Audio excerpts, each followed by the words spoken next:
Vampiros, criaturas de la noche que se alimentan de nuestros miedos más profundos en la frontera entre la vida y la muerte. La ficción y la fantasía han moldeado nuestra percepción de estos vigilantes nocturnos, pero ¿qué verdad se esconde tras el mito del vampiro? Los vampiros estaban en algún punto entre la molestia y el peligro. Podían agriar la leche de tus vacas, robar las ovejas o podían atacarte físicamente a ti o a tu familia. Ahora, forenses, médicos y científicos se han unido para mostrar los hechos que hay detrás de la ficción. Los cambios naturales derivados de la descomposición podían dar forma al aspecto de los vampiros, los muertos vivientes.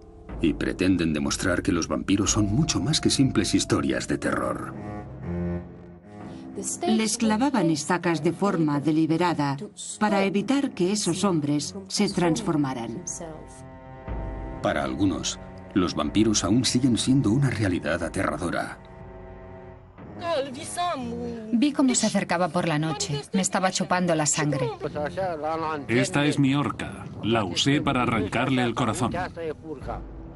Para desvelar los secretos del vampiro, viajaremos por Europa y cruzaremos sus fronteras, donde encontraremos pruebas que podrían transformar a los vampiros de criaturas de leyenda en hechos históricos.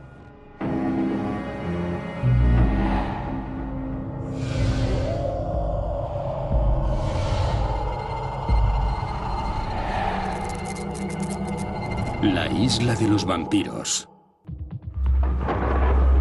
En 1897, un misterioso barco se adentró lentamente en el puerto de Whitby, en la costa noreste de Inglaterra. Todos sus tripulantes habían desaparecido o estaban muertos. En el mismo instante en que tocó la orilla, un perro inmenso saltó a cubierta desde abajo, corrió hacia adelante y saltó desde la proa hasta la arena, dirigiéndose hacia el abrupto acantilado donde la iglesia cuelga sobre la callejuela para desaparecer en la oscuridad que pareció intensificarse más allá de la luz del reflector. Con estas palabras, el infame vampiro de Bram Stoker, Drácula, fue presentado al mundo y entró en la psique del público. Todo lo que rodea a los vampiros está en el Conde Drácula, la imagen arquetípica del vampiro tal y como lo conocemos. Pero, ¿dónde se originó el relato de terror gótico de Stoker? ¿Pudo haber una figura real detrás de su creación? Los vampiros existen en todas las culturas. Xianxi en China, Yaramayahu en Australia,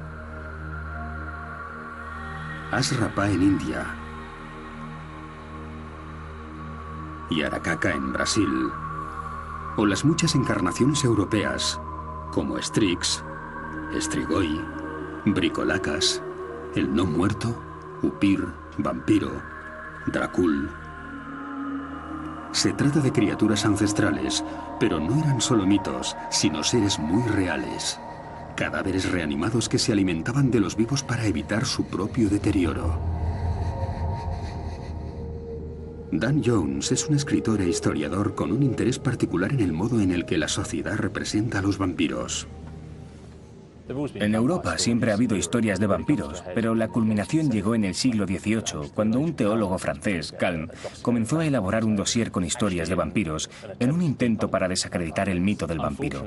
Por desgracia, lo que hizo fue dar legitimidad a esas historias, ya que contaban con la aprobación de los hombres de ciencia de la época.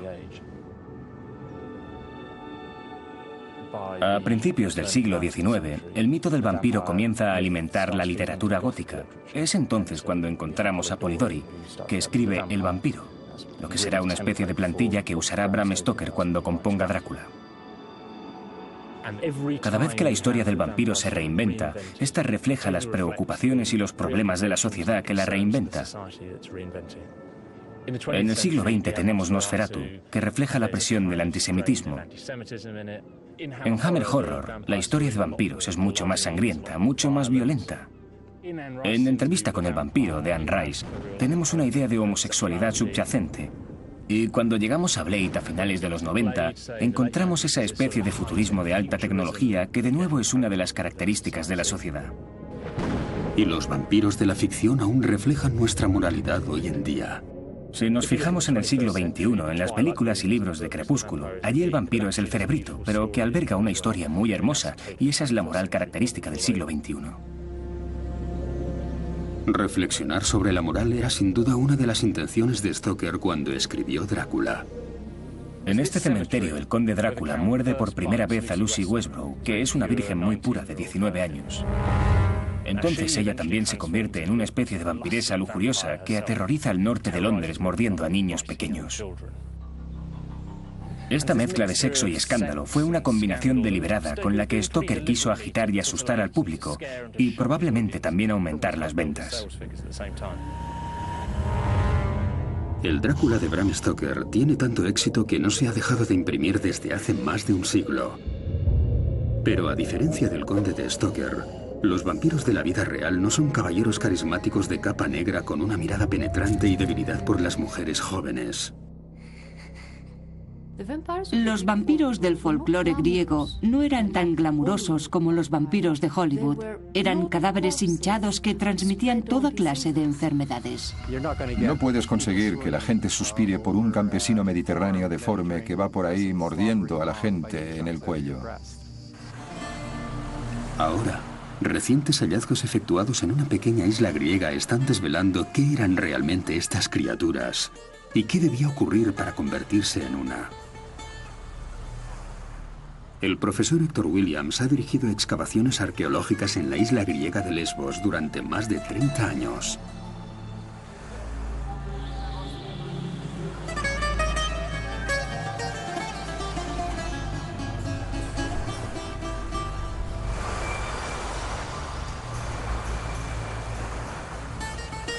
Pero no fue hasta 1988 cuando descubrió algo que podría darle forma física a las historias de vampiros.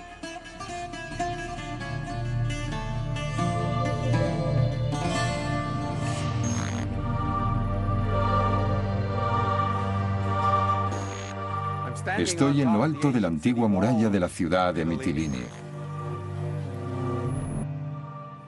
Durante 5 temporadas excavamos ambos lados del muro con más de 40 trabajadores. Hicimos docenas de descubrimientos, un burdel romano justo allí, una zona industrial del período helénico en esta parte, cerámica de la época del Safo, del 600 a.C., un poco más abajo, pero nada nos preparó para el increíble hallazgo que estábamos a punto de hacer en el extremo de la muralla, excavado dentro del propio muro.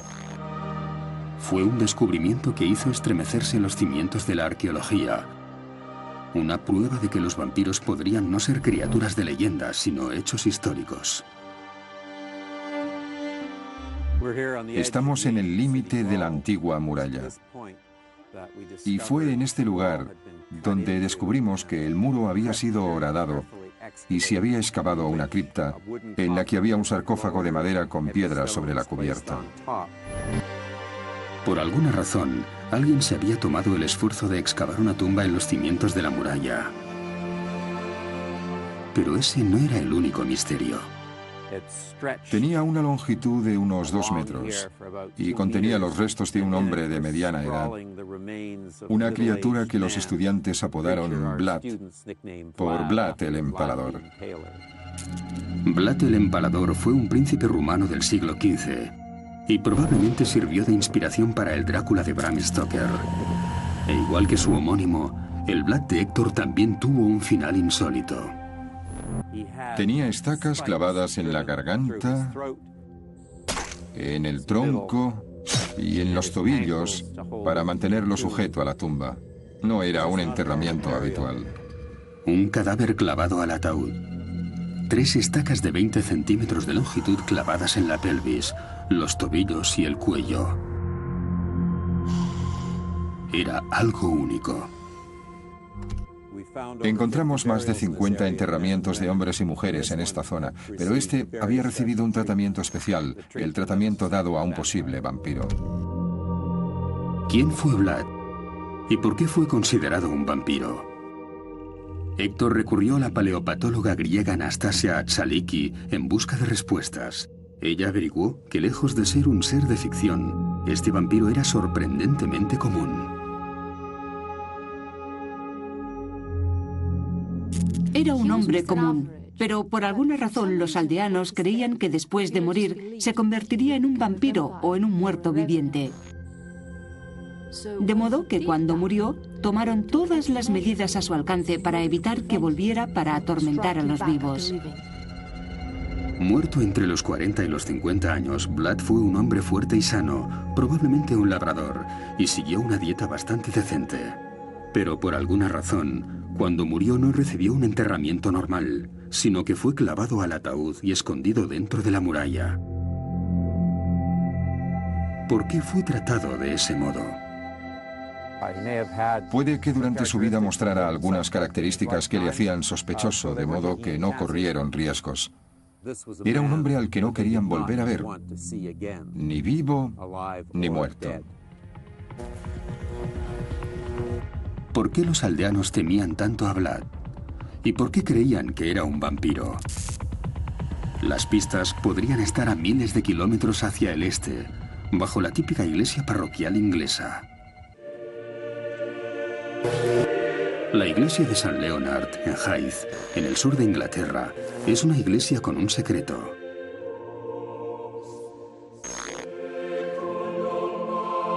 La paleopatóloga Saliki no ha venido hasta aquí para admirar sus maravillosas vidrieras.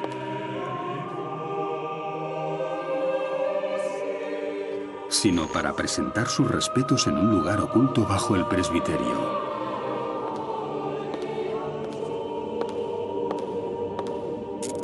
Una cripta que alberga los huesos de más de 4.000 personas.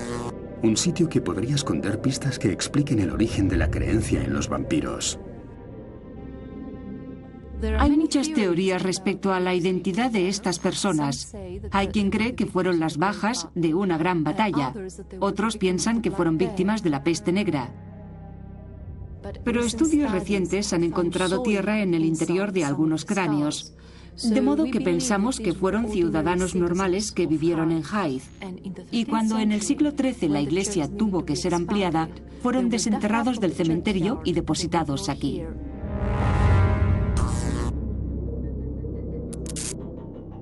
Eso no tiene nada de extraño. Se pueden encontrar criptas como esta por toda Europa. No era raro exhumar huesos y depositarlos en osarios o criptas. A 64 kilómetros al sur de Praga, República Checa, en la iglesia de Todos los Santos de la localidad de Kutna Hora, la idea de los osarios se ha llevado hasta el extremo.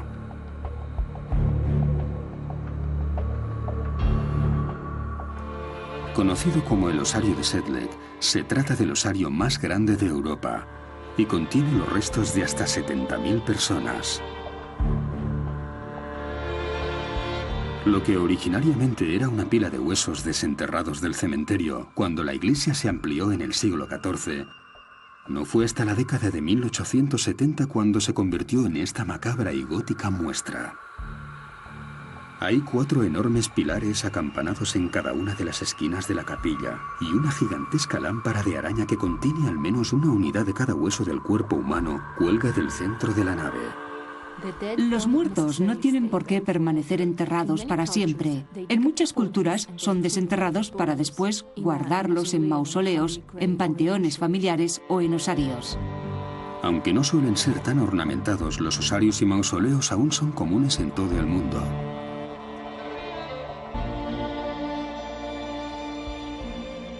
Mi familia tiene su propio panteón en una pequeña isla de Grecia, así que espero que algún día mis huesos sean trasladados allí para que pueda descansar junto a mis antepasados.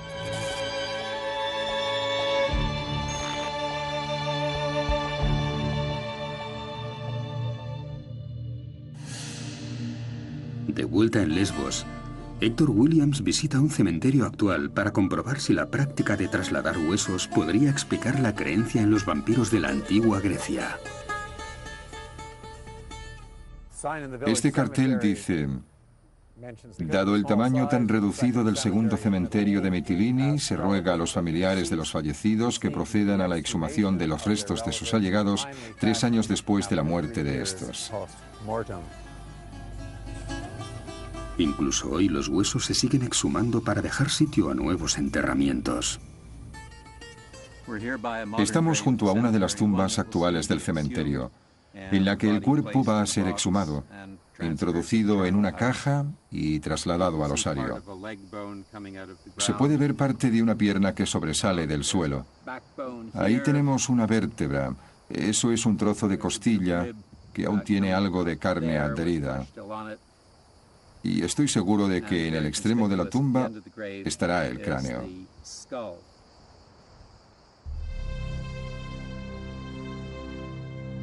De modo que, ¿podría el contacto con los restos de los muertos haber dado lugar a la creencia en los no muertos? El problema comenzaba cuando ocurría algo inesperado. Por ejemplo, cuando los aldeanos iban a desenterrar los restos para trasladar los huesos y en lugar de encontrar un esqueleto, encontraban un cadáver que parecía estar fresco. Para ellos solo había dos soluciones.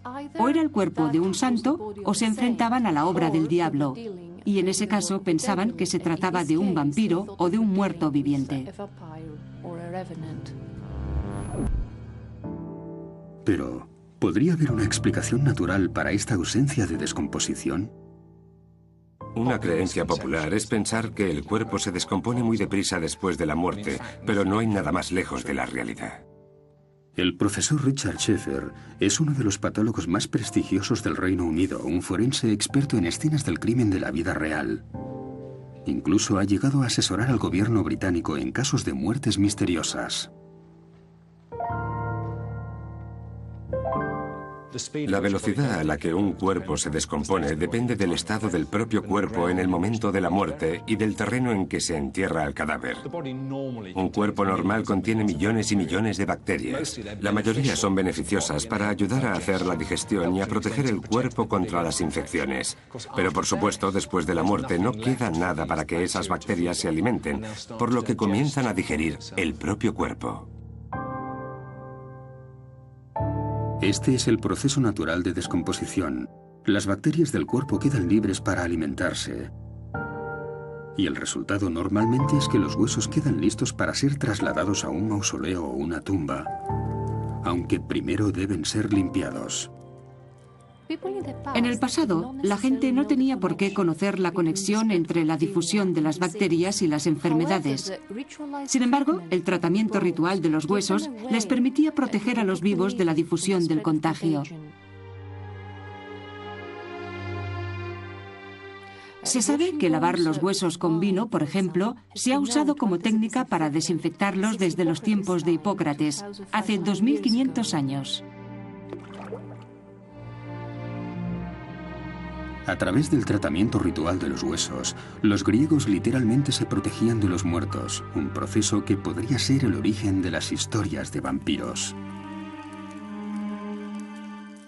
En muchas zonas de Grecia se usaba vino hervido y vinagre para defenderse de los vampiros o de los muertos vivientes. Y esto podía tener que ver con las propiedades desinfectantes de estas sustancias. Y existen otros rasgos de la descomposición que también podrían corroborar la idea de los muertos vivientes. En ocasiones, un cuerpo puede llegar a moverse dentro de su tumba. Una de las cosas que le ocurren al cuerpo después de la muerte es el proceso natural del rigor mortis, el anquilosamiento de los músculos después de la muerte. Hay gente que cree que esto afecta al cuerpo de forma permanente, pero no es cierto. Se trata de un proceso temporal, y cuando el cuerpo se relaja puede hacer que parezca que se mueve dentro de su tumba, y ese movimiento incluso puede llegar a producir sonidos en el interior del ataúd. Todo eso puede dar la impresión de que los cuerpos se levantan de entre los muertos. Incluso el aspecto del cadáver podría hacer pensar en un vampiro. Después de la muerte, la piel del cuerpo se reseca, se deshidrata y se tensa ligeramente. Esto puede dar la impresión de que ha aparecido barba en la cara. Aparecen llagas y la superficie externa de la piel puede comenzar a pelarse. Las uñas siguen creciendo, en ocasiones bastante, y pueden curvarse como si fueran garras. Todo esto puede dar la impresión de que el cuerpo aún tiene vida. Las uñas siguen creciendo, el pelo sigue creciendo. Así que no resulta una sorpresa que Hollywood haya adoptado estos tres signos naturales de descomposición: la barba que sigue creciendo, las uñas largas y la piel tersa como símbolos de que el vampiro continúa vivo después de la muerte.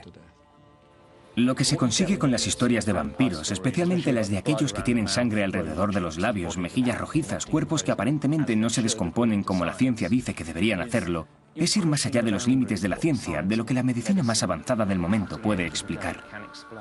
Y creo que eso es una razón, de hecho la razón principal, por la que la gente siente terror por las historias de vampiros. Y cuando después le clavaban una estaca en el corazón, eso solía hacer que expulsara los gases que se habían acumulado después de la muerte. Podía hacer que el cuerpo sufriera ventosidades y que llegara a exhalar aire. Y por supuesto, eso reforzaría la creencia de que ese cuerpo había seguido con vida durante todo ese tiempo. El ciclo de la descomposición, cuando llegaba el momento de transferir los huesos a un osario o un mausoleo, podría ofrecer pruebas de que los vampiros son reales. ¿Explicaría esto las estacas que atravesaban el cuerpo de Vlad en la isla de Lesbos? En Grecia hay una larga tradición de mitología sobre vampiros o muertos vivientes. Entre los siglos XVII y XIX, los viajeros recogían historias sobre posibles vampiros que eran exhumados y clavados a sus ataúdes para evitar que se levantaran de nuevo. Y creo que eso es exactamente lo que encontramos en el caso de Vlad. De modo que tenemos a un hombre pobre que por alguna razón fue considerado un vampiro. Así que cuando murió fue tratado como tal, clavándole estacas en el cuerpo. Tomaron una serie de precauciones para asegurarse de que este hombre no regresara de entre los muertos. Le atravesaron con estacas, le colocaron en un ataúd de madera, construyeron una cripta especial para él y colocaron piedras sobre la tapa del ataúd para asegurarse de que no pudiera abrirse. Hubo una razón, aunque nunca la conoceremos, que les llevó a pensar que este hombre era una amenaza para los vivos y que era un vampiro potencial. El descubrimiento de Vlad sacudió el mundo de la arqueología y confirmó que los vampiros eran reales. Pero ¿por qué fue considerado un vampiro? Seguirá siendo poco más que una suposición. Probablemente pensaron que era un vampiro por el comportamiento que tuvo en vida. Hay una docena de razones por las que podía pensarse que uno era un vampiro. Un comportamiento extraño, una historia familiar insólita, una reputación particularmente mala, un error del sacerdote en el entierro. Hay todo tipo de razones, pero no sabemos por qué este hombre fue considerado un vampiro. Puede que nunca lo sepamos con certeza, pero una tumba aún más misteriosa pronto sería descubierta en Lesbos, una que podría proporcionar una respuesta.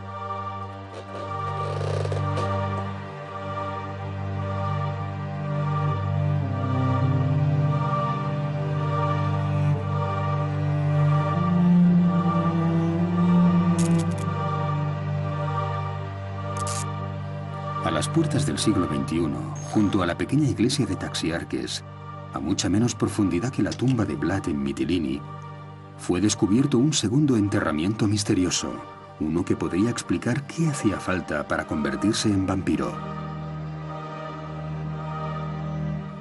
En 1999, un equipo del Servicio Arqueológico griego estaba restaurando la capilla medieval.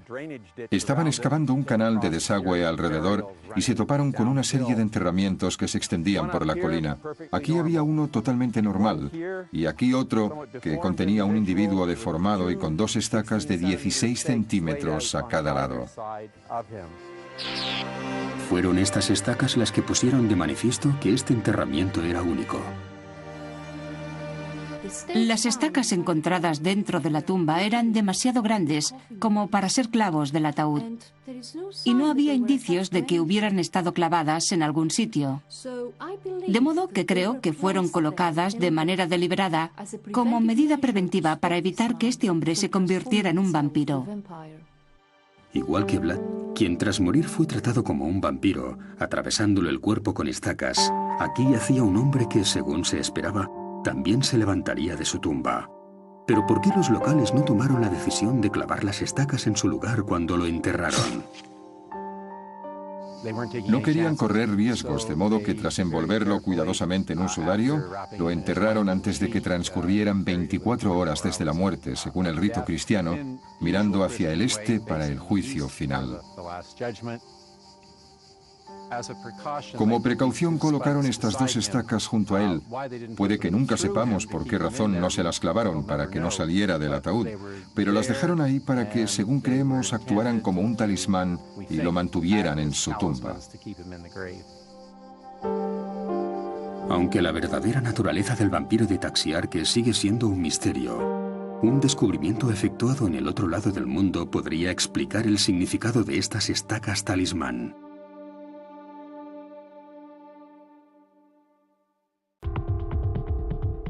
En 1988, en la ciudad de Mitilini, en la isla griega de Lesbos, Héctor Williams y su equipo de arqueólogos desenterraron los restos de un vampiro que apodaron Vlad, con el cuerpo clavado a la tumba. 10 años después, un segundo vampiro fue exhumado a pocos kilómetros de la localidad. Estos dos hallazgos han ayudado a los vampiros de Europa del Este a dejar de ser seres mitológicos para convertirse en hechos históricos. Pero ¿por qué podría alguien ser considerado un vampiro? Las pistas podrían estar al otro lado del mundo.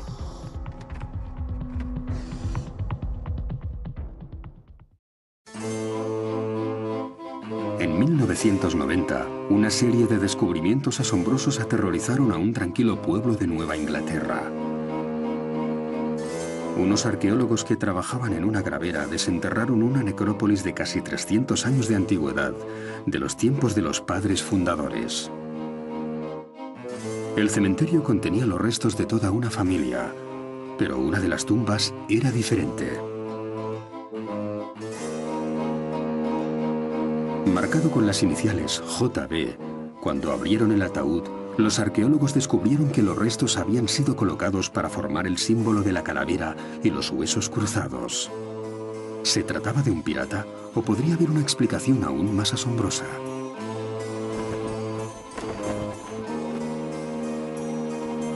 La científica forense Anastasia Atsaliki ha reexaminado el caso en busca de pruebas y para averiguar si este hallazgo podría estar relacionado con los vampiros de la isla de Lesbos.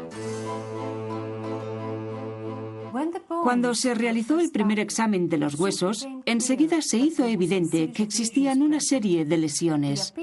El aspecto, la distribución y la localización de esas lesiones señalaban hacia una enfermedad que es la tuberculosis, también conocida como TB. Así que esta enfermedad se extendió desde los pulmones de este hombre hasta la caja torácica, y con toda seguridad eso fue lo que le mató. La tuberculosis es una enfermedad terrible que se extendió por América Occidental durante los siglos XVIII y XIX, un periodo que coincidió con un aumento en la actividad vampírica. ¿Podría existir una conexión entre la tuberculosis y los vampiros? Hay una serie de síntomas de la tuberculosis que podrían asociarse con el vampirismo. Por ejemplo, la conjuntivitis. Los ojos rojizos e inflamados suelen hacer que quien la sufre no le guste exponerse a la luz del sol. La palidez de la piel, que está causada por la anemia que produce la enfermedad, el pulso débil y tembloroso asociado con el debilitamiento por la tuberculosis y, por supuesto, el hecho de que la gente afectada con frecuencia tose sangre. Así que no es extraño que se tienda a relacionar los síntomas de la tuberculosis, también conocida como consunción, con los del vampirismo. Además, estas enfermedades son muy contagiosas, de modo que suelen afectar a toda una familia. Por lo que cuando algún miembro de esa familia ha muerto, es muy probable que los demás miembros de esa familia mueran poco después. Los que contraían la enfermedad perdían la salud poco a poco. Así que parecía como si la vida se les hubiera escapado y se estuvieran corrompiendo.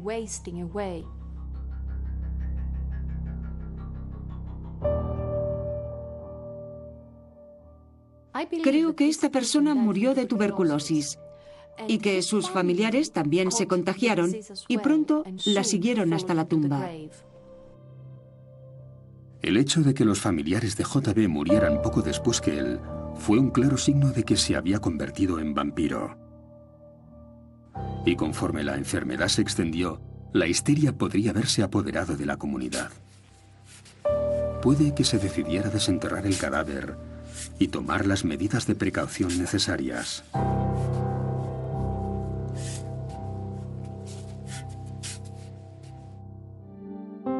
Incluso pudo haber otros signos de actividad vampírica. por el elevado número de personas que estaban muriendo. Con tanta gente muriendo, los enterramientos se hacían apresuradamente y en tumbas poco profundas. Y al excavarlas se movían otros cuerpos, lo que hacía que los huesos se diseminaran o que algunas partes quedaran en la superficie o sobresalieran de la tierra. Esta imagen podría dar la impresión de que los cuerpos han cobrado vida y están volviendo de entre los muertos. Habría resultado muy natural adoptar medidas de seguridad. Volver a enterrar los restos, colocar peso poniendo rocas o un ataúd muy pesado, clavarlos a sus tumbas para evitar que se levantaran de nuevo. O quizá, en el caso de JB, simplemente reordenar los huesos. Al reordenar los huesos, quizá pensaran que estaban inmovilizando el cadáver dentro de la tumba para evitar que saliera de nuevo. Y hay otro clavo en el ataúd que relaciona la tuberculosis con los vampiros. A 80 kilómetros de allí, en un cementerio abandonado de Rhode Island, hay una lápida que data de 1841, con una inscripción: en memoria de Simon Whipple, que murió el 6 de mayo de 1841, a pesar de que la consunción del vampiro se apoderó de su forma mortal. Consunción es otro nombre dado a la tuberculosis, así que quizá esta sea la prueba que relaciona la tuberculosis con los vampiros, al menos en Nueva Inglaterra. Y esta relación incluso pudo llegar hasta la literatura popular del momento. François-Marie Arouet, más conocido como Voltaire, fue uno de los mayores pensadores de la Ilustración del siglo XVIII y en su diccionario filosófico escribió: los vampiros eran cadáveres que salían de sus tumbas durante la noche para chupar la sangre de los vivos, ya fuera del cuello o del estómago, después de lo cual regresaban a los cementerios. Aquellos a quienes succionaban la sangre menguaban, palidecían y caían víctimas de la consunción, mientras que los cadáveres que la succionaban engordaban, se volvían rojizos y desarrollaban un apetito sobresaliente. Prueba de que en otros tiempos, cuando el conocimiento de las enfermedades y las afecciones era limitado, la superstición se apoderaba de las mentes temerosas. Algo comprensible en el siglo XVIII, pero estaríamos equivocados si pensáramos que en la actualidad no se cree en los vampiros. En febrero de 2004, las autoridades acudieron a la pequeña aldea de Craiova, en el sureste de Rumanía, para investigar el testimonio de 6 personas que afirmaban haber empalado el cuerpo de un aldeano, Tome Petra, quien según ellos se había convertido en un vampiro después de morir.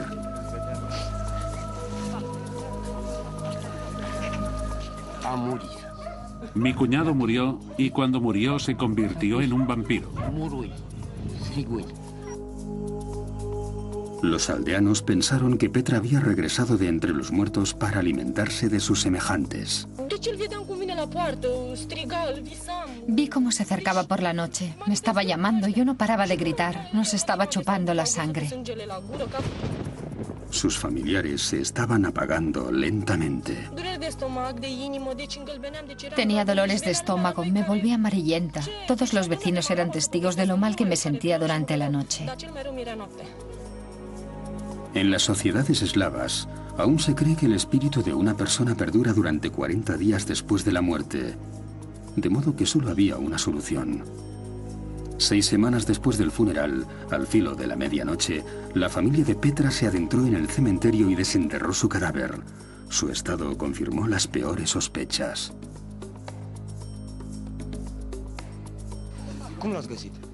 Lo encontramos con las manos a ambos lados, así. Tenía el cuello roto y la boca llena de sangre. Un cadáver lleno de sangre, un signo evidente de que Petra se había convertido en un vampiro. La sangre tiene un gran simbolismo en muchas religiones. Para el cristianismo, el vino representa la sangre de Jesús, pero en muchas otras religiones la sangre se bebe para adquirir poderes sobrenaturales. La imagen de la sangre en la boca debe ser algo aterrador.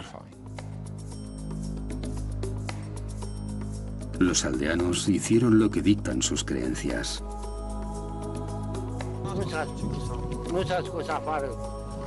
Abrimos la tumba e hicimos lo que había que hacer. Esta es mi horca. La usé para arrancarle el corazón.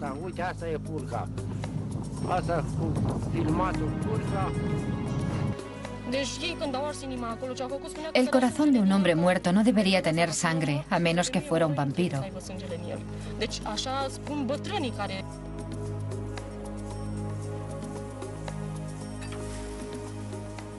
Así que lo quemamos y nos bebimos las cenizas disueltas en agua.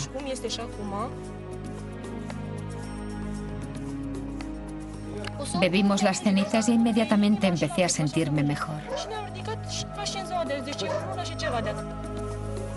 Al menos en Rumanía, el vampiro no es una leyenda, sino que continúa siendo una amenaza muy real. Una criatura de la noche que se alimenta de nuestros miedos más profundos desde la frontera entre la vida y la muerte.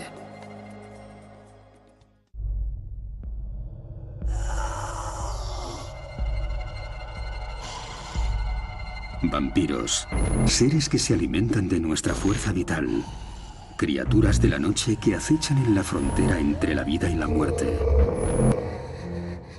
La ciencia moderna puede explicar algunos de los casos de vampirismo. Pero ¿qué hay de Vlad y de los otros vampiros de la isla de Lesbos?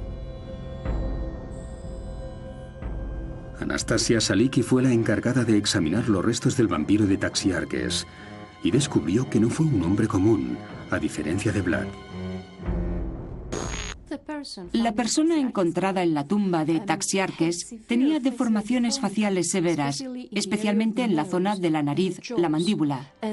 Y había pruebas de enfermedades como lesiones en el cráneo, probablemente por una infección fúngica en el cerebro. Creo que lo que tenemos aquí es a un pobre hombre enfermo y deforme. Sabemos por el folclore que se pensaba que las personas con tuberculosis, con rabia o con deformidades se convertían en vampiros después de la muerte, y eso es exactamente lo que ocurrió en este caso.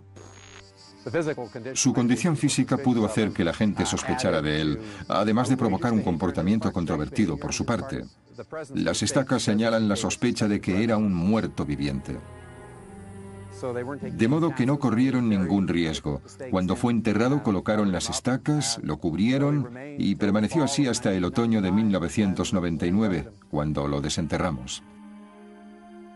Pero ¿por qué no le clavaron las estacas, tal y como sí se hizo con Vlad?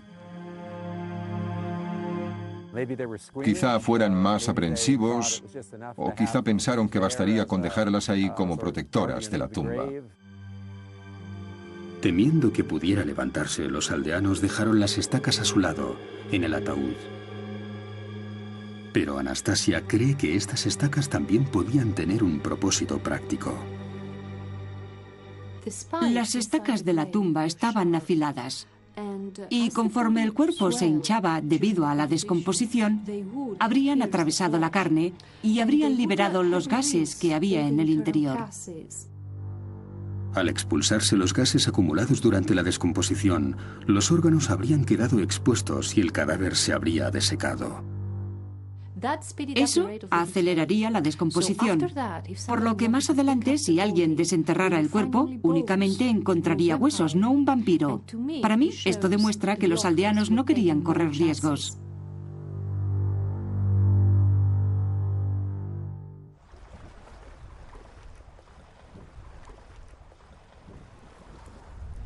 Hay un último giro final en la historia de la isla de los vampiros. En sus investigaciones realizadas durante los últimos 30 años, Hector Williams se ha sentido fascinado por los escritos de uno de los viajeros y autores más famosos de la zona, Charles Thomas Newton. En la década de 1860, Charles Newton, que fue vicecónsul británico en Mitilini, publicó sus memorias, Viajes y descubrimientos del Levante Mediterráneo, y habla de un lugar cerca de la isla de Mitilini. En Mitilini, los huesos de aquellos que no descansan tranquilos en sus tumbas son transportados a una pequeña isla adyacente donde se los entierra de nuevo. Esta es una barrera efectiva contra futuros ataques, pues el vampiro no puede cruzar el agua salada. Es una pista intrigante. Un texto escrito por un autor respetado que habla de una pequeña isla cerca de Mitilini, que alberga no solo un vampiro, sino un cementerio de vampiros. Gracias al miedo de los vampiros al agua salada. En el clásico de la novela gótica de Bram Stoker, Drácula, el conde llega por mar desde Transilvania, viajando en un ataúd lleno de tierra de su región. Y esta es una tradición que Stoker tomó de las historias de vampiros de Europa Oriental. La idea de que el vampiro no puede viajar sobre agua salada. En muchos lugares se cree que los vampiros y otros seres sobrenaturales no pueden cruzar el agua salada. Así que los aldeanos debieron pensar que trasladar y enterrar un cadáver en una isla sería más que suficiente para evitar los ataques de los vampiros. Si historiadores y científicos están en lo cierto, en algún lugar cerca de la costa de Lesbos se encuentra la verdadera isla de los vampiros, que alberga el primer cementerio de vampiros de la historia.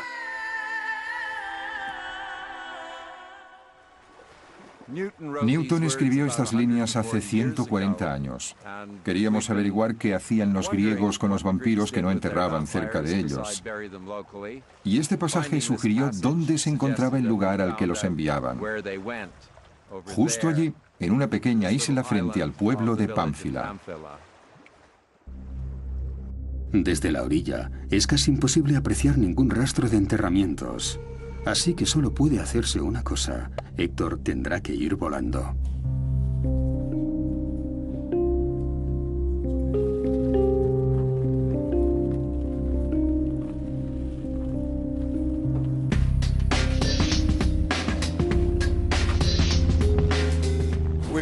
Acabamos de despegar del Aeropuerto Internacional de Mitilini y vamos en dirección norte, hacia la isla de Pánfila.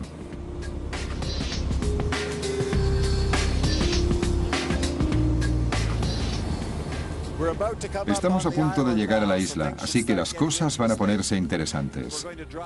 Descenderemos a 500 pies, 150 metros. Puede que haya turbulencias, pero desde aquí tendremos una buena vista de la isla.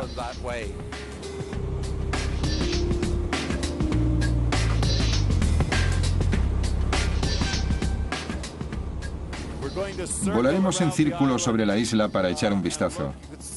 Pueden verse los restos de un pequeño edificio en la parte norte y los cimientos de lo que parece ser una cripta un poco más hacia el este. ¿Podrían ser estos los nichos funerarios, lugares que podrían contener construcciones subterráneas? Hemos podido localizar los restos de varios edificios, cimientos que indican que hay estructuras subterráneas en la isla.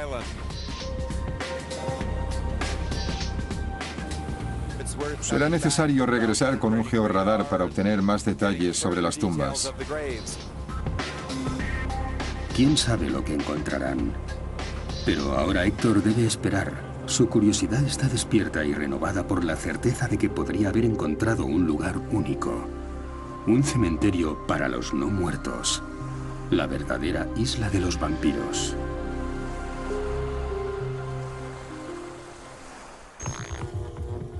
La investigación de Héctor ha confirmado más allá de toda duda que hubo un tiempo en que los vampiros vagaron por la isla de Lesbos. Muchos asumen que los vampiros son un mito, pero el vampiro de la zona de los Balcanes de Europa Central ha evolucionado de un modo que ha fascinado a la gente desde el siglo XVIII. Gracias a la medicina y a la ciencia forense moderna, sabemos que los vampiros eran gente real. Desterrados de la sociedad, asolados por enfermedades, por deformidades o por trastornos mentales. Tenía que ser un renegado y por eso fue tratado como un vampiro después de su muerte. E incluso hoy, en algunas partes del mundo los vampiros aún son considerados una amenaza muy real. Uno de los seres sobrenaturales más enigmáticos y duraderos.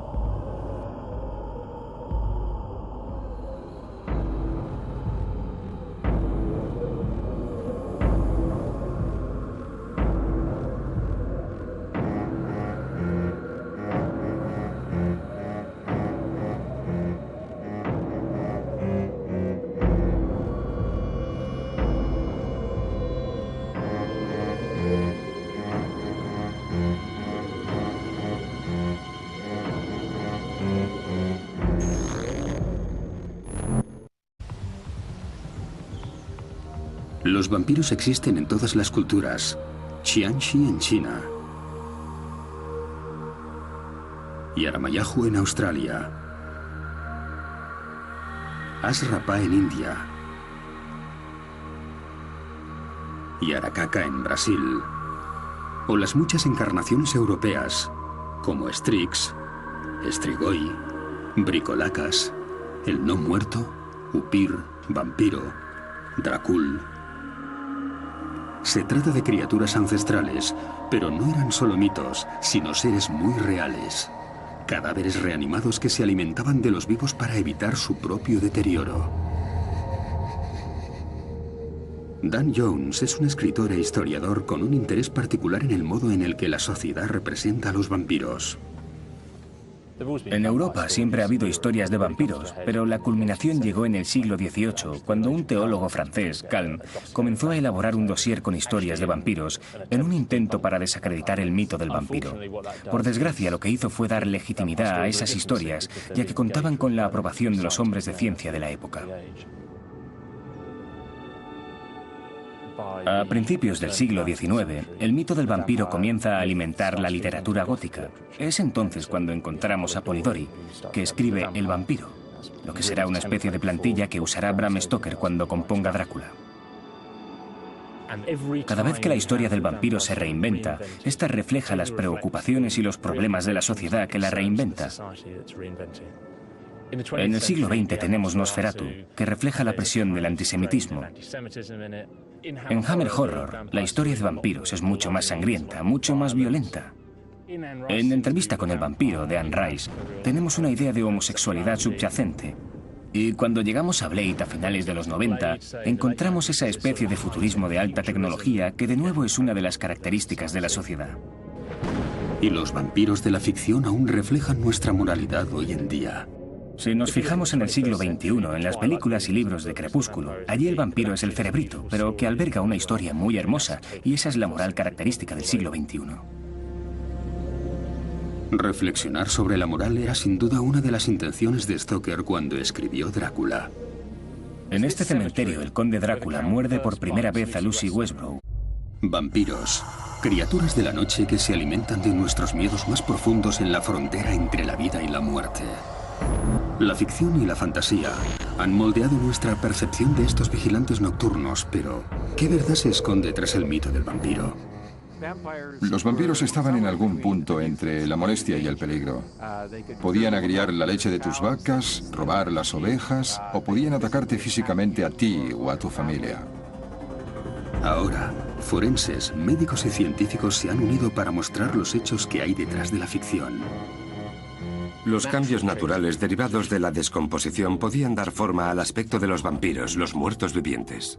Y pretenden demostrar que los vampiros son mucho más que simples historias de terror. Les clavaban estacas de forma deliberada para evitar que esos hombres se transformaran. Para algunos, los vampiros aún siguen siendo una realidad aterradora. Vi cómo se acercaba por la noche. Me estaba chupando la sangre. Esta es mi horca. La usé para arrancarle el corazón. Para desvelar los secretos del vampiro, viajaremos por Europa y cruzaremos sus fronteras, donde encontraremos pruebas que podrían transformar a los vampiros de criaturas de leyenda en hechos históricos.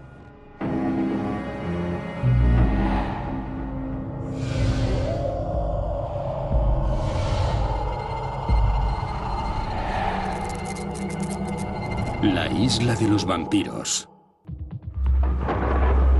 En 1897, un misterioso barco se adentró lentamente en el puerto de Whitby, en la costa noreste de Inglaterra. Todos sus tripulantes habían desaparecido o estaban muertos. En el mismo instante en que tocó la orilla, un perro inmenso saltó a cubierta desde abajo, corrió hacia adelante y saltó desde la proa hasta la arena, dirigiéndose hacia el abrupto acantilado donde la iglesia cuelga sobre la callejuela, para desaparecer en la oscuridad que pareció intensificarse más allá de la luz del reflector. Con estas palabras, el infame vampiro de Bram Stoker, Drácula, fue presentado al mundo y entró en la psique del público. Todo lo que rodea a los vampiros está en el conde Drácula, la imagen arquetípica del vampiro tal y como lo conocemos. Pero, ¿dónde se originó el relato de terror gótico de Stoker? ¿Pudo haber una figura real detrás de su creación? ¿Por qué fue tratado de ese modo? Puede que durante su vida mostrara algunas características que le hacían sospechoso, de modo que no corrieron riesgos. Era un hombre al que no querían volver a ver, ni vivo ni muerto. ¿Por qué los aldeanos temían tanto a Vlad? ¿Y por qué creían que era un vampiro? Las pistas podrían estar a miles de kilómetros hacia el este, bajo la típica iglesia parroquial inglesa. La iglesia de St. Leonard, en Hythe, en el sur de Inglaterra, es una iglesia con un secreto.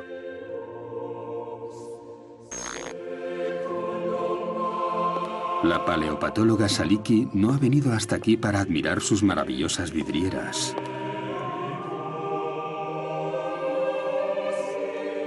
Sino para presentar sus respetos en un lugar oculto bajo el presbiterio.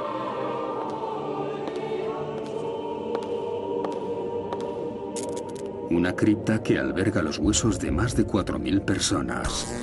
Un sitio que podría esconder pistas que expliquen el origen de la creencia en los vampiros.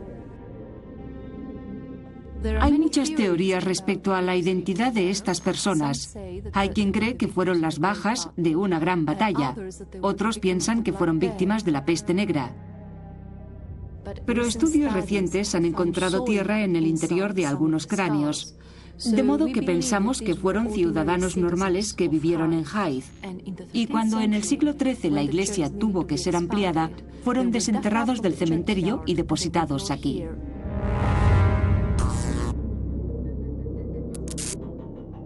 Eso no tiene nada de extraño. Se pueden encontrar criptas como esta por toda Europa. No era raro exhumar huesos y depositarlos en osarios o criptas. A 64 kilómetros al sur de Praga, República Checa, en la iglesia de Todos los Santos de la localidad de Kutna Hora, la idea de los osarios se ha llevado hasta el extremo.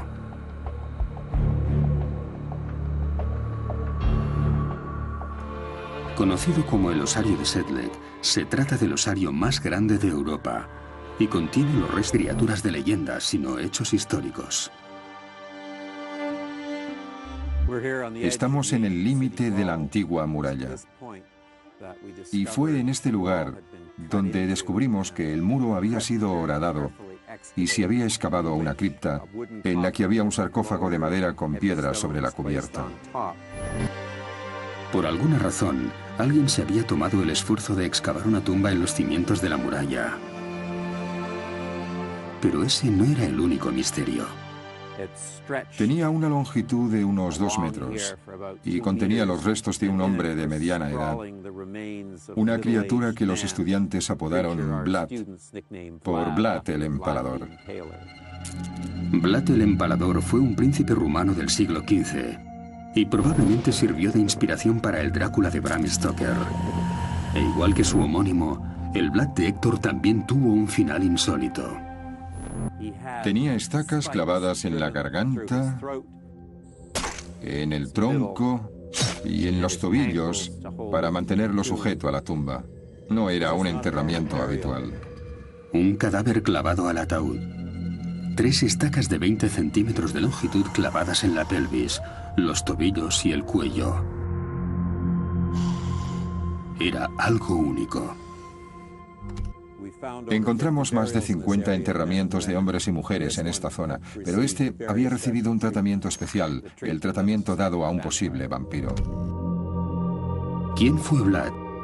¿Y por qué fue considerado un vampiro? Héctor recurrió a la paleopatóloga griega Anastasia Tsaliki en busca de respuestas.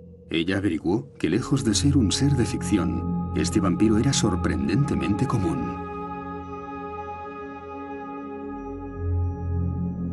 Era un hombre común, pero por alguna razón los aldeanos creían que después de morir se convertiría en un vampiro o en un muerto viviente.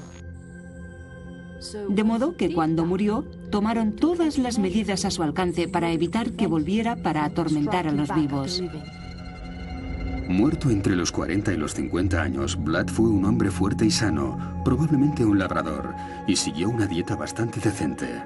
Pero por alguna razón, cuando murió no recibió un enterramiento normal, sino que fue clavado al ataúd y escondido dentro de la muralla. Que es una virgen muy pura de 19 años. Entonces ella también se convierte en una especie de vampiresa lujuriosa que aterroriza al norte de Londres mordiendo a niños pequeños. Esta mezcla de sexo y escándalo fue una combinación deliberada con la que Stoker quiso agitar y asustar al público y probablemente también aumentar las ventas. El Drácula de Bram Stoker tiene tanto éxito que no se ha dejado de imprimir desde hace más de un siglo. Pero a diferencia del Conde de Stoker, los vampiros de la vida real no son caballeros carismáticos de capa negra con una mirada penetrante y debilidad por las mujeres jóvenes. Los vampiros del folclore griego no eran tan glamurosos como los vampiros de Hollywood. Eran cadáveres hinchados que transmitían toda clase de enfermedades. No puedes conseguir que la gente suspire por un campesino mediterráneo deforme que va por ahí mordiendo a la gente en el cuello. Ahora, recientes hallazgos efectuados en una pequeña isla griega están desvelando qué eran realmente estas criaturas y qué debía ocurrir para convertirse en una. El profesor Héctor Williams ha dirigido excavaciones arqueológicas en la isla griega de Lesbos durante más de 30 años.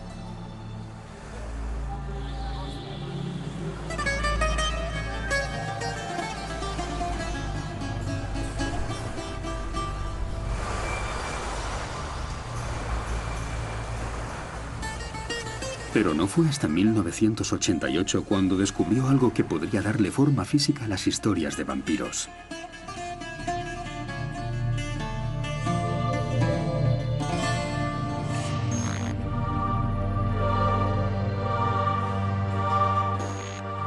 Estoy en lo alto de la antigua muralla de la ciudad de Mitilini.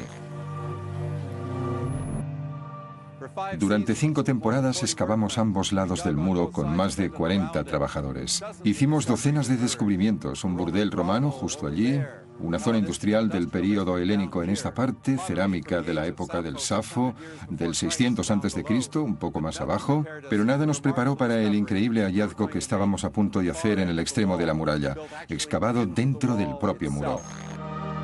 Fue un descubrimiento que hizo estremecerse los cimientos de la arqueología. Una prueba de que los vampiros podrían no ser